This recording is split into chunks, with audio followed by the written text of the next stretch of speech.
Indonesia, selamat berjumpa kembali dalam EQ Inspiration with Anthony Dio Martin. Saya Nadia Arduinata dan bersama Pak Anthony Dio Martin kita akan belajar terus bagaimana meningkatkan kecerdasan emosi kita.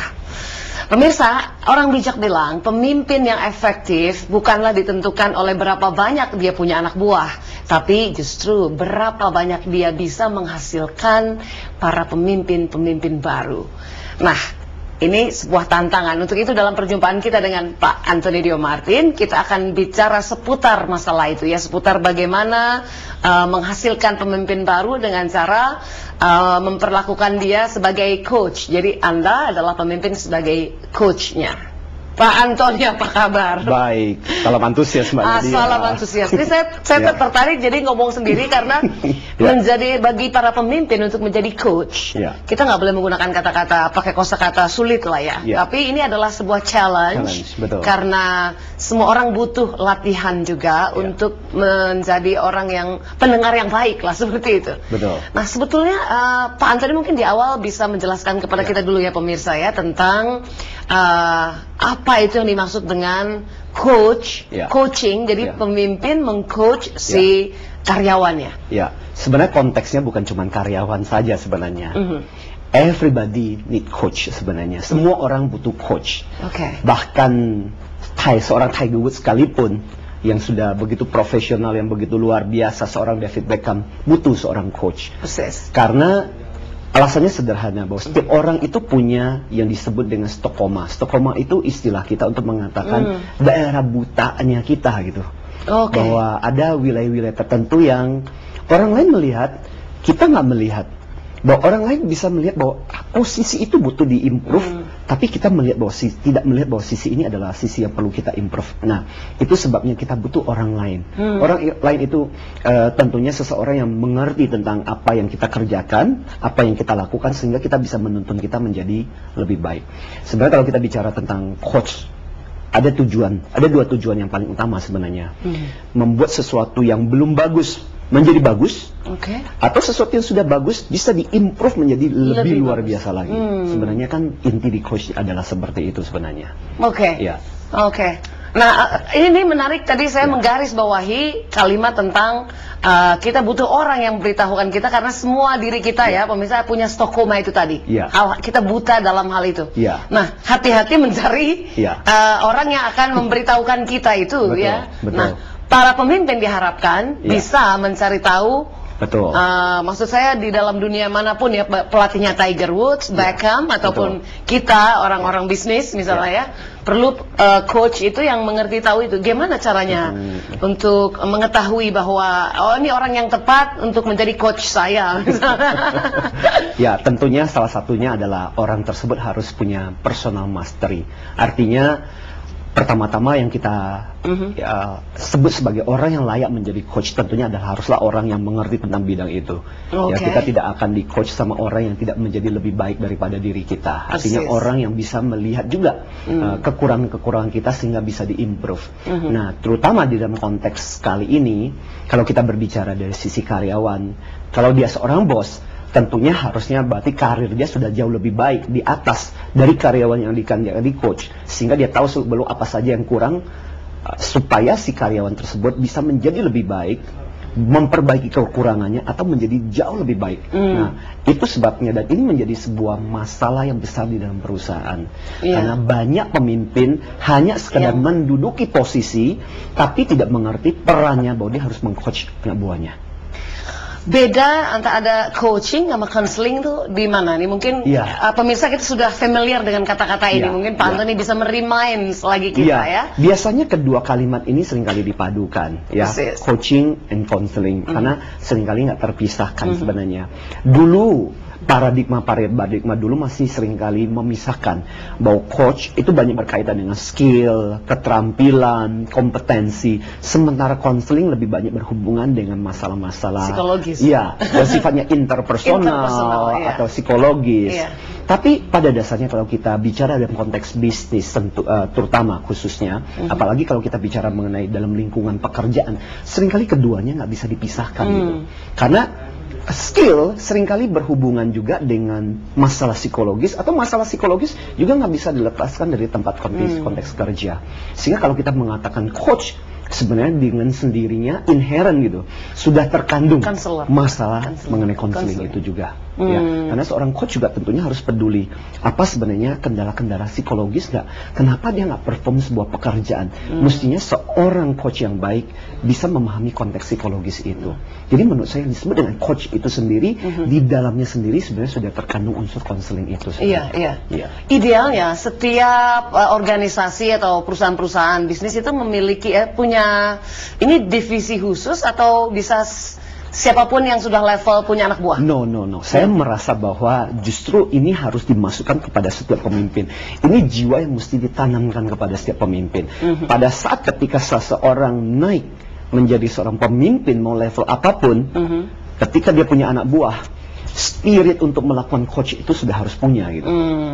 Karena masalahnya adalah yaitu orang naik menjadi posisi hanya kebetulan karena kerjanya bagus dan memimpin anak buah, tapi seringkali nggak diperlengkapi dengan skill kemampuan untuk membimbing anak buahnya. Ini menarik. Lalu bagaimana si pemimpin itu tadi yang harus punya bekal itu sebelum memimpin, harusnya sudah memiliki kemampuan untuk coaching, counseling ini? Apakah ada kriteria tertentu yang harus dia ikut pelatihan tertentu? Misalnya kita akan lanjutkan nanti, Pak Anthony. Pemirsa tetaplah bersama kami. Pak Anthony Dio Martin akan kembali melanjutkan perbincangan kita dengan topik How to Coach Your Employee. Dan kalau ada pertanyaan atau Anda ingin sharing tentang masalah yang sedang kita bahas ini, silakan Anda kirim SMS ke nomor 0896 kali 788.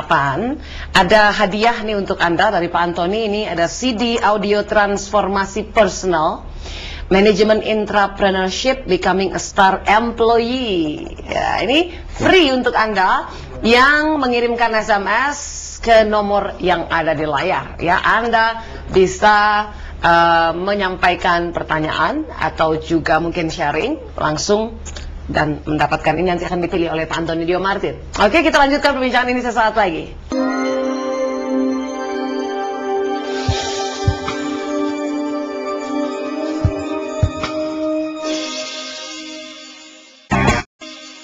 Halo pemirsa, kita lanjutkan kembali EQ Inspiration with Anthony Dio Martin. Pak Anthony, ini menarik. Pemirsa, kita sedang membahas tadi tentang how to coach your employee. Nah sekarang, tadi kan kalau idealnya setiap pemimpin atau calon pemimpin yang menempati posisi-posisi sebagai pimpinan dan punya anak buah banyak, kayak punya employee banyak, dia sudah punya kemampuan untuk meng-coach tadi. Nah, ruang lingkup atau fokus coaching itu sendiri di mana itu sebenarnya, Pak Anthony? Very nice question. Di dalam pelatihan, di dalam seminar, atau di dalam fokus pembelajaran utama dari coach ini, yang merupakan kurikulum secara internasional maupun kurikulum yang diajarkan di lembaga-lembaga kita, adalah 3 hal. Bahwa untuk melakukan coaching butuh pemahaman 3 hal, dan itu yang mesti dipahami supaya kita bisa melakukan coach dengan baik, dan seorang pemimpin bisa meng-coach anak buahnya dengan baik. Satu adalah understanding your job. Bahwa seorang pemimpin harus mengerti pekerjaannya. Banyak pemimpin diragukan kemampuan coachnya karena dia nggak mengerti sama sekali mengenai bidang itu, karena dia nggak tahu apa yang harus dikerjakan. Maksudnya bidang ruang lingkup, bidang pekerjaan dia nggak harus ngerti sampai detail, tapi dia harus bisa memberikan arahan. Makanya itu sebabnya dia harus understanding the job, pekerjaan itu. Karena kalau nggak, buat apa coach? Anak buahnya akan merasa, saya lebih mengerti kok dari Anda mengenai bidang pekerjaan ini, cuman saya nggak beruntung aja, kebetulan saya nggak capai target, atau misalnya apapun situasinya. So yang pertama-tama adalah understanding your job, understanding the job, mengerti mengenai pekerjaan itu. Bahwa seorang coach yang baik harus mengerti tentang hal itu. Nah, understanding yang kedua adalah yang disebut dengan understanding your people. Dalam konteks psikologi itu banyak sekali tools dan sebagainya yang bisa dipakai untuk memahami tentang orang ini. Ya, ada bisa menggunakan berbagai assessment, bisa menggunakan berbagai alat-alat psikologi.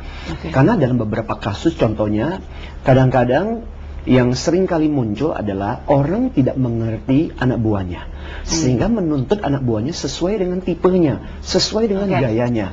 Misalnya contoh, Kalau dia berhubungan dengan customer misalnya, dia senang lebih basa-basi dulu, dan ketika dia melihat anak buahnya, kamu kok nggak pakai basa-basi sih gitu. Nah, mungkin memang ada gaya personality yang memang berbeda. So, pertanyaan pertama-tama adalah apakah dia merasa nyaman nggak? Apakah hasilnya sampai di sana atau tidak? Nah, kadang-kadang yang seringkali terjadi adalah coach dilakukan secara keliru karena tidak memahami bahwa memang ada perbedaan cara antara kita sebagai seorang pribadi dengan cara anak buah kita sebagai seorang pribadi yang lain. Yang kita lihat kan sebenarnya risetnya seperti apa. Maka butuh yang kedua yang disebut dengan pemahaman terhadap orangnya, understanding your people. Dan yang ketiga adalah tentunya understanding the process, how to-nya. Bagaimana caranya melakukan proses coaching konseling itu sendiri. Jadi ketika bertemu dengan karyawan, kalau dia punya masalah, apa yang mesti dilakukan, apa yang mesti digali, fokusnya di mana, stepnya bagaimana, supaya efektif. Karena waktu kita sebagai pemimpin kan juga nggak terlalu banyak. Kita nggak bisa mengatakan bahwa kita punya begitu banyak sederetan waktu untuk melakukannya. In fact, bahkan dan kenyataannya Mbak Nadia bahwa yang salah satu alasan pertama kenapa banyak tidak melakukan coaching sebenarnya alasan menurut statistik adalah tidak punya waktu, tidak punya waktu untuk melakukannya. Nah, jadi understanding proses ini penting. Yang ketiga, selain understanding job, understanding people, understanding proses. Proses ini how to-nya. Gimana sih langkah demi langkahnya sampai akhirnya masalah bisa diselesaikan, problem bisa tergali, follow up-nya, orang mau berkembang, orang tahu apa yang harus dilakukan. Jadi semua ini understanding tiga hal itu tadi, semua nggak penting semua ya? Karena gini, misalnya di proses ya Pak. Di proses ini kan tadi nggak rata-rata ya pemirsa katanya menurut statistik orang tidak melakukan ini karena memakan waktu. Betul. Nah sebetulnya kalau sudah mengetahui proses dengan benar, sebetulnya waktunya tidak memakan waktu lama ya Pak. Karena dia fokus pada apa sih kata-kata kunci yang harus dilakukan sebenarnya. Nah banyak pemimpin melakukan coaching dan counseling karena apa? Trial and error. Jadi dikasih tahu sama perusahaan, bahkan beberapa perusahaan yang sekarang ini itu masuk dalam sebagai salah satu key point yang dihitung. Artinya dievaluasi dan appraisal setahun berapa kali dia melakukan coaching counseling dan sebagainya. Tapi pertanyaannya adalah perusahaan meminta mereka melakukan coaching counseling, tapi apakah perusahaan mengequip mereka, memperlengkapi mereka dengan bagaimana cara untuk melakukan coaching counseling itu? Nah, seringkali perusahaan melupakan tentang tanggung jawab bagian itu. Menarik. Understanding your people itu ini kalau lebih diperjelas lagi Pak, untuk memberikan gambaran misalnya tentang gaya, terus apa lagi? Tipe-tipe ilmu manusia ilmu tentang manusia. Artinya kita memahami dia secara psikologis. Bahwa orang ini bisa jadi dia tidak perform pekerjaannya karena memang stylenya nggak cocok untuk pekerjaan itu tersebut. Ada pelajarannya sendiri kalau nggak salah, tipe dominan, apa influence. Ada macam-macam sekali. Tipe ya. Di tempat pelatihan kita, di seminar, di dalam workshop yang kita berikan, kita menggunakan tools yaitu MBTI. Mungkin di lain kesempatan kita akan mengupas tentang Myers-Briggs Type Indicator ini. Ini juga adalah salah satu tools yang sangat bagus untuk mengakses orang ini tipenya mana. Betul. Jadi para pemimpin diajari bagaimana mengenali karakter dirinya dan karakter anak buahnya, dan setelah itu dia bisa menyesuaikan. Permasalahan ini terjadi, ada nggak kaitannya dengan tipologinya dia? Karena kadang-kadang ada pekerjaan yang berhubungan dengan tipologi seseorang. Dia nggak perform karena memang tipologinya nggak cocok. Bukan berarti orang ini langsung harus dikeluarkan atau dipecat, tapi bagaimana kita membentuk dia. Nah, ini yang seorang pemimpin mesti paham. Ada pelatihannya sendiri. Dan HR Excellency dalam hal ini memprovide itu. Di dalam di dalam program coaching counseling yang diadakan oleh HR Excellency, kita berfokus kepada 3 bidang. Memahami tentang pekerjaan, job, bahkan kita memperkenalkan satu tools dari Amerika, Robert Ive dan Peter Mager, yaitu yang disebut dengan performance analysis system untuk memahami pekerjaan anak buah. Jadi ada semacam checklist, mirip seperti checklist seperti kalau kita mau membawa mobil kita ke bengkel ketika rusak dan sebagainya, ada checklist. Nah, quality control. Betul. Jadi seorang pemimpin harus mengerti di mana bagian-bagian tertentu yang perlu checklist. Itu ada toolsnya sendiri. HR Excellency provide ini. Dan bahkan kita juga mengajar mengajarkan tools, excellency, interaction management proses, bagaimana caranya, proses langkah-langkahnya. Jadi tiga-tiganya kita memperlengkapi para peserta kita supaya menjadi leaders yang lebih baik dengan tools, metode yang sangat jelas. Oke. Nah itu dari mana itu Pak? Basic apa, standar internasional atau? Ya. Umum dipakai juga? Tidak umum dipakai karena tidak banyak perusahaan yang mengerti tentang beberapa tools ini. Ya. Tetapi kita mencoba untuk memberikan sesuatu hand-on. Karena gini, persoalan yang seringkali terjadi dengan program coaching counseling adalah banyak yang bersifat generik. Kalau misalnya diajarkan bahwa para manajer harus belajar untuk berempati, mendengarkan, semua juga tahu bahwa mereka harus mendengarkan. Mereka harus memahami, mengangguk-ngangguk, semua juga tahu. Tapi apa langkah-langkah, apa tools dong yang bisa mereka bawa pulang yang betul-betul mereka perlengkapi. Nah, kita mencoba untuk memberikan tools yang tidak bukan cuma sekedar hanya yang sifatnya umum generik, tapi sesuatu yang ini sesuatu tools yang bisa saya pakai langsung dengan anak buah saya. Lebih nancep gitu ya ke mereka. Itu yang kita fokuskan dengan tiga pemahaman. Kita lanjutkan ini saat lagi Pak Antoni. Pemirsa tetaplah bersama kami. Sekali lagi kami mengundang Anda untuk mengirimkan pertanyaan melalui SMS ya 0896 kali 788 dengan format seperti yang ada di layar, dan ada 3 orang pengirim SMS yang beruntung nanti akan dipilih untuk mendapatkan CD audio transformasi personal management intrapreneurship dari Pak Antoni Dio Martin. Kita kembali sesaat lagi.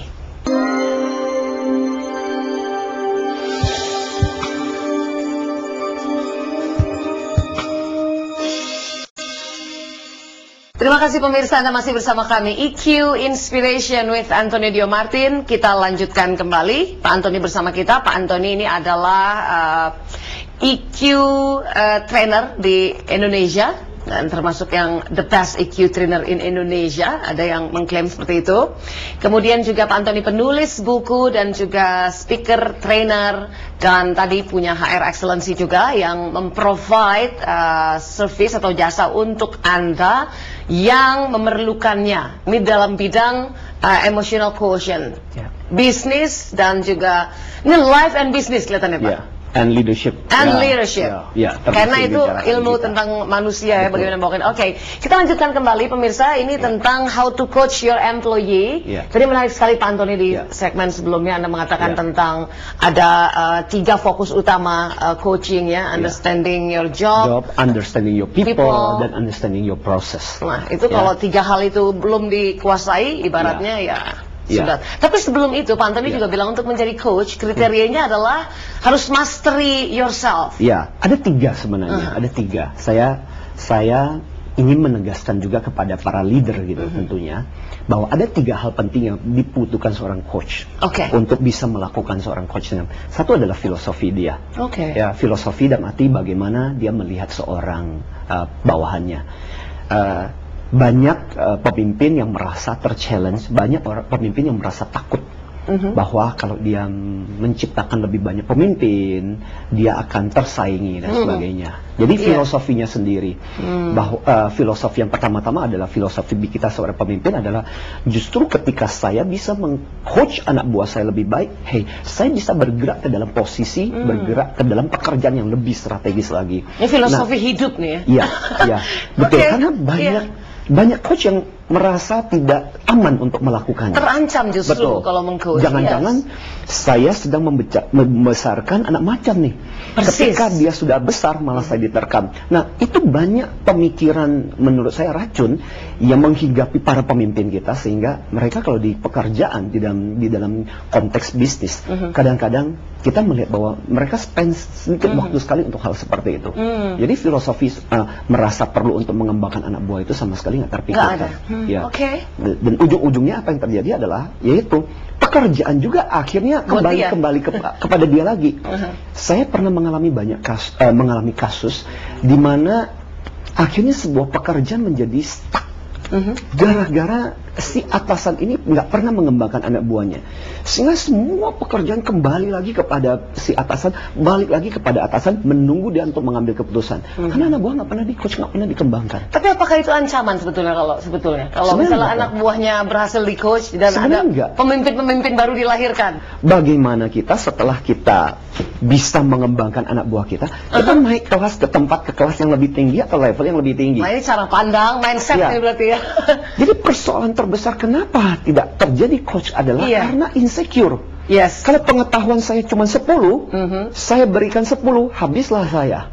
Jadi makanya tantangan kita adalah untuk menjadi 15, supaya kita bergerak ke angka 20. Jadi ini betul-betul sebuah tantangan yang luar biasa untuk para leaders kita sebenarnya. Pak Anthony melihat dalam pengalaman selama ini, apa istilahnya tuh, jarangnya orang yang mungkin misalnya merasa butuh bahwa pemimpin itu harus bisa meng-coach itu, antara lain sebabnya oleh itu. Iya, karena tidak secure. Karena tidak merasa aman untuk melakukannya. Dan terutama insecure dalam arti tidak merasa aman karena akan tersaingi, atau insecure dalam arti kalau pengetahuan saya cuma segitu-gitu saja, saya susah untuk memberikannya. Karena kalau saya memberikannya, habislah saya. Jadi sebenarnya ini jadi pertanyaan, para pemimpin yang tidak bisa meng-coach, sebenarnya mereka dipertanyakan kemampuannya. Ada yang filosofi yang lain, istilahnya yang personal mastery itu loh. Yang kedua, ya tadi kan soal insecure, ya. Jadi filosofi yang kedua adalah soal kita juga harus trust, ya. Banyak pemimpin tidak melakukan coach juga karena nggak trust, nggak percaya. Percuma lah, saya mengembangkan dia, nanti orangnya juga akan seperti itu lagi. Percuma, saya udah tahu orangnya bakal seperti itu. Jadi seolah-olah udah di label. Nah itu juga akan membuat seorang pemimpin akhirnya nggak mengembangkan. Jadi masalah trust, tidak percaya sama yang di coach itu. Nggak percaya dengan yang di coach. Terutama dalam konteks bisnis. Nggak bakal berkembang gitu ya. Terutama dalam konteks bisnis. Jadi wasting time menurut mereka. Exactly. Makanya alasannya, daripada saya meluangkan waktu, mendingan saya ngurusin bisnis saya daripada mengurusin anak buah saya, belum tentu hasilnya ada atau tidak. Dan alasan ketiga adalah sederhana, bahwa kita juga harus punya, untuk bisa jadi coach yang baik harus punya personal mastery. Artinya kita, yaitu tadi understanding job, berarti kita harus memahami, mengembangkan diri sendiri. Iya, kita harus kuasai. Susah untuk bisa mengembangkan anak buah, misalnya di sales, kita sendiri nggak pernah berkecimpung di dalam bidang sales. Makanya saya senang, termasuk logika kayak di multi level marketing, saya pikir sangat bagus bahwa mereka untuk bisa mengembangkan downline-nya, mereka harus betul-betul apply-nya dan mengerti tentang bisnisnya. Luar biasa ini. Nah, dalam hal ini HR Excellency ke perusahaan-perusahaan istilahnya mengedukasi juga ya Pak? Kita di Indonesia, Mbak Nadia, sudah hampir 5 tahun kita mengembangkan satu program, yaitu Coaching Counseling Excellency for Leaders. Yang fokus kepada untuk memahami 3 hal. Yaitu bagaimana mengajar para leader supaya ketika dia sampai menjadi posisi leader, understanding your job, dengan memberikan kepada mereka tools dari Robert Pipe dan Peter Baker dari Amerika. Kemudian kita mengajarkan understanding your people dengan menggunakan alat yang namanya MBTI, dan understanding your process, langkah-langkah how to-nya. Karena banyak pemimpin nggak tahu caranya, stepnya bagaimana melakukan coaching counseling. Maka kita mengembangkan excellency interaction management proses, bagaimana langkah demi langkah untuk melakukannya. Dan satu hal tujuan dari coaching, bila pemimpin bisa meng-coach karyawannya, itu sebetulnya keuntungan bagi organisasi itu. Betul. Katanya pemimpin yang baik itu adalah harus lebih mementingkan organisasi daripada dirinya, gitu. Betul. Kan ya? Artinya dia bisa melihat dalam skala panjang. Sebenarnya ujung-ujungnya dengan membangkitkan anak buah. Saya sering kali mengatakan di dalam workshop dan seminar saya bahwa dengan help your employee, you actually help yourself. Anda membantu anak buah, sebenarnya Anda juga membantu diri Anda untuk bergerak lebih strategis ke dalam sesuatu yang lebih tinggi lagi sebenarnya. Mungkin terakhir nih Pak Anthony ya. Jadi dalam proses coaching tadi ya, misalnya pemirsa kita sudah sepakat bahwa coaching ini perlu kita lakukan, manfaatnya pasti akan lebih banyak buat organisasi yang kita pimpin ya, atau departemen di mana kita pimpin itu. Kapan proses coaching itu kita rasa harus dimulai dan kapan harus berhenti? Mungkin singkat saja Pak Anthony. 5 hal sebenarnya. Pertama-tama kalau kita tanya dulu kepada si karyawan, dia merasa nyaman nggak dengan pekerjaan itu. 2, ada nggak tantangan-tantangan yang dihadapi? 3, bagaimana skill dan kemampuan dia selama ini? Yang keempat, kita tanyakan juga kepada situasi-situasi bagaimana waktu waktu dia yang kita spend. Kalau kita udah spend cukup lama dengan si karyawan tersebut dan ternyata tidak bisa berkembang, berarti itu jadi tanda. Dan terakhir, sense kita sendiri dengan orang tersebut, itu gimana gitu. Mungkin lain waktu kita harus membahas ini secara lebih rinci, karena saya rasa kok sangat penting sekali ya pemirsa tentang kapan kita mengetahui bahwa inilah saatnya yang paling tepat untuk meng-coach karyawan kita atau our employee. Pak Anthony, terima kasih banyak sharing hari ini. Sangat menginspirasi sekali. Kita akan ketemu lagi Pak Anthony di episode mendatang. Tentu saja dengan episode yang menarik lagi, yang lebih menarik lagi pemirsa. Sampai di sini untuk perjumpaan kita kali ini. Sekali lagi bagi Anda pengirim SMS ke nomor 0896 kali 788 dengan format seperti yang ada di layar, Anda punya kesempatan untuk mendapatkan CD Pak Anthony Dio Martin, Management Entrepreneurship Becoming a Star Employee. Saya Nadia Ardiwinata, dan personal mastery, jangan lupa develop yourself so you can develop others. Sampai jumpa dan salam antusias.